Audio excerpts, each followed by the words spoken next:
مدینہ کے باشندوں میں سے ایک شخص کی ہمشیرہ مدینہ شریف کی دوسری جانب رہتی تھی۔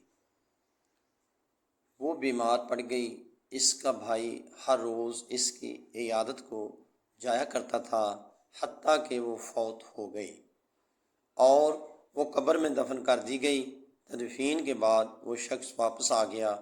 پھر اسے یاد آ گیا کہ اس کی ایک تھیلی اس کی قبر میں گر چکی ہے۔ وہ اپنے ساتھ والوں میں سے ایک ساتھی کو اپنے ہمراہ لے کر وہاں قبر پر آئے تو قبر کو کھولا اور اپنی تھیلی لے لی۔ پھر وہ شخص ساتھی سے کہنے لگا، ذرا ہٹو، میں دیکھتا ہوں کہ میت کا کیا حال ہے۔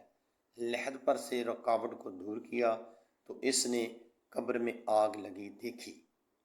پھر وہاں سے وہ آ گیا اور اپنی ماں سے آ کر دریافت کیا کہ میری بہن کیا کیا کرتی تھی۔